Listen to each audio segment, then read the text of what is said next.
Titagarh rail अपने top से 34% discount पे मिल रहा है। फंडामेंटल कैसा है और क्या करना चाहिए? हेलो दोस्तों, मेरा नाम राजेश है और आप देख रहे हैं फंडाटेक इन्वेस्टर। 12,794 करोड़ की मार्केट कैप वाली कंपनी जो 50 के पीई मल्टीपल पर मिल रहा है, 7 का पाइथ्रोस्की स्कोर है और डेट टू इक्विटी रेशियो 0.28 जो लगभग डेट फ्री माना जा सकता है। कंपनी लगातार अपनी क्षमता बढ़ाने पे काम कर रही है जो FY24 में भी, फाइनेंशियल ईयर 24 में भी होना है। लगातार नए ऑर्डर मिल रहे हैं कंपनी को और 28,000 करोड़ का ऑर्डर बुक एक 12,000 करोड़ की कंपनी को काफ़ी अट्रैक्टिव बनाती है इन्वेस्टमेंट के लिहाज से।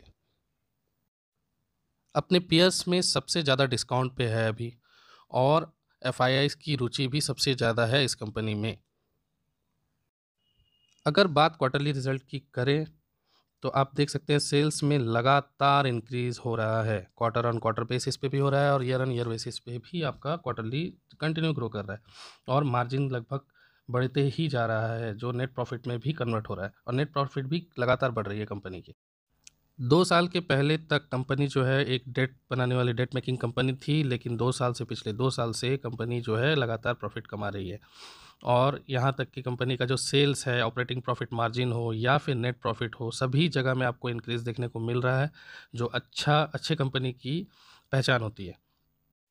स्टॉक पिछले 1 साल में 250% का चाल दे चुकी है, लेकिन कंपनी का प्रॉफिट भी ग्रो कर रहा है, इसलिए इसे जस्टिफाई किया जा सकता है क्योंकि ग्रोइंग कंपनी में काफ़ी रैपिडली स्टॉक मूवमेंट देती है। बैलेंस शीट में घटता हुआ डेट और बढ़ता हुआ रेवेन्यू, जो रेवेन्यू है वो लगातार बढ़ रही है और डेट जो है वो लगातार घट रही है। तो भाई अभी बैलेंस शीट में इससे अच्छी बात और क्या हो सकती है? अभी कंपनी जो है डेट फ्री होने के लगभग राह पे दिख रही है। कैश फ्लो पॉजिटिव है जो होना भी चाहिए। कंपनी लगातार कैश फ्लो को पिछले कुछ सालों से नहीं पॉजिटिव नहीं कर पा रही थी, लेकिन अभी कैश फ्लो पॉजिटिव है, अच्छी बात है। डेब्टर डेज का घटना और डेज पेबल, यानी कि कंपनी जो पेमेंट करती है अपने रॉ मटेरियल के अगेंस्ट में, उसका घटना काफ़ी अच्छा होता है कि आपको जो पैसा मिल रहा है वो भी जल्दी मिल रहा है और आप पेमेंट भी जल्दी कर पा रहे हैं। तो बिज़नेस स्मूथली रन करने में ये काफ़ी सहायक होते हैं। अच्छा, अब बात शेयर होल्डिंग पैटर्न की।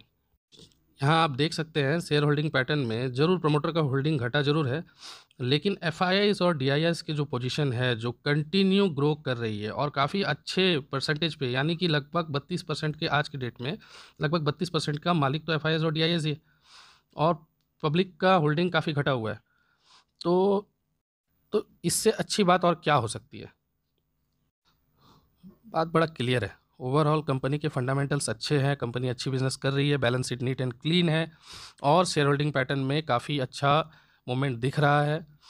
ऑर्डर बुक शानदार है। कंपनी के आगे के बिज़नेस के बारे में हम लोगों को क्या ही बात करनी है इस पैसे में, क्योंकि अभी इंडियन रेलवे का क्या कैपेक्स है, इंडियन रेलवे आगे क्या करना चाहती है, ये किसी से छुपी नहीं है।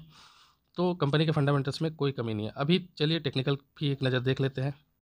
अभी टेक्निकल के वनडे चार्ट पे आप ये क्लियरली देख सकते हैं कि ये एक ट्रेंड लाइन बना आ रहा था और प्राइस जो है कंटिन्यू इस ट्रेंड लाइन के नीचे नीचे चल रहा था और दूसरी तरफ में ये 50 डेमा का ब्रेकडाउन भी दे दिया था और कंटिन्यू अभी दो पॉइंट हो गए थे। जो एक हो गया ट्रेंड लाइन, जिस ट्रेंड लाइन को ये प्राइस ने पकड़ लिया था कि भाई मैं तो इसके नीचे नीचे ही चलने वाला हूँ, और दूसरी बात 50 डेमा बहुत इंपॉर्टेंट होता है दोस्तों। यहाँ पे आप इस बात को, आप जिन्हें नहीं मालूम है उन्हें मैं बता देता हूँ कि 50 डेमा बहुत इंपॉर्टेंट होता है। अब यहाँ क्या हुआ, एक तरफ आप देख रहे हैं कि भाई उस ट्रेंड लाइन का ब्रेकआउट आया।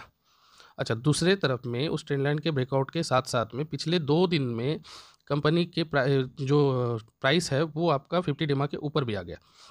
अब यहाँ क्या हो सकता है, अभी ये जो लेवल था ना 50 डेमा का लेवल, अभी इसका जो ब्रेकआउट आया है ये उसे फिर से अपने प्रीवियस टॉप की तरफ ले जाएगा, लेकिन प्रीवियस टॉप जाने के पहले ये एक बार के लिए 1000 के आसपास का जो लेवल है, जो प्रीवियसली ये रेजिस्टेंस था, अब उस लेवल पे ये एक बार के लिए रुकेगा। अब वहाँ क्या हो सकता है, देखिए वहाँ पे बड़ा क्लियर है कि एक बार के लिए उसे ब्रेकआउट करेगा, फिर वापस से वो रिवर्स वापस नीचे की तरफ में एक सपोर्ट बनाएगा और वापस उस ब्रेकआउट के लेवल तक जाएगा, उस लेवल तक जाएगा, प्रीवियस हाई के लेवल तक। ठीक है दोस्तों, तो यहाँ वनडे के चार्ट पे आप देख सकते हैं कि भाई यहाँ से तो ये रिवर्सल दिखा दिया है, तो यहाँ से कहीं ना कहीं ये अपने प्रीवियस टॉप की तरफ तो ज़रूर जाएगा। तो यहाँ से आपको करीब करीब आपको लगभग 20% के आसपास का इमीडिएट में टारगेट मिल सकता है। तो पहला उस टारगेट के लिए आप लोग यहाँ से एक पोजीशन बना सकते हैं। अच्छा, वनडे के चार्ट पे तो ये क्लियर है कि भाई क्या हो रहा है। अभी वीकली चार्ट पे आप ये क्लियर देख सकते हैं कि वीकली चार्ट में भी एकदम से प्राइस रिवर्स हो गया है।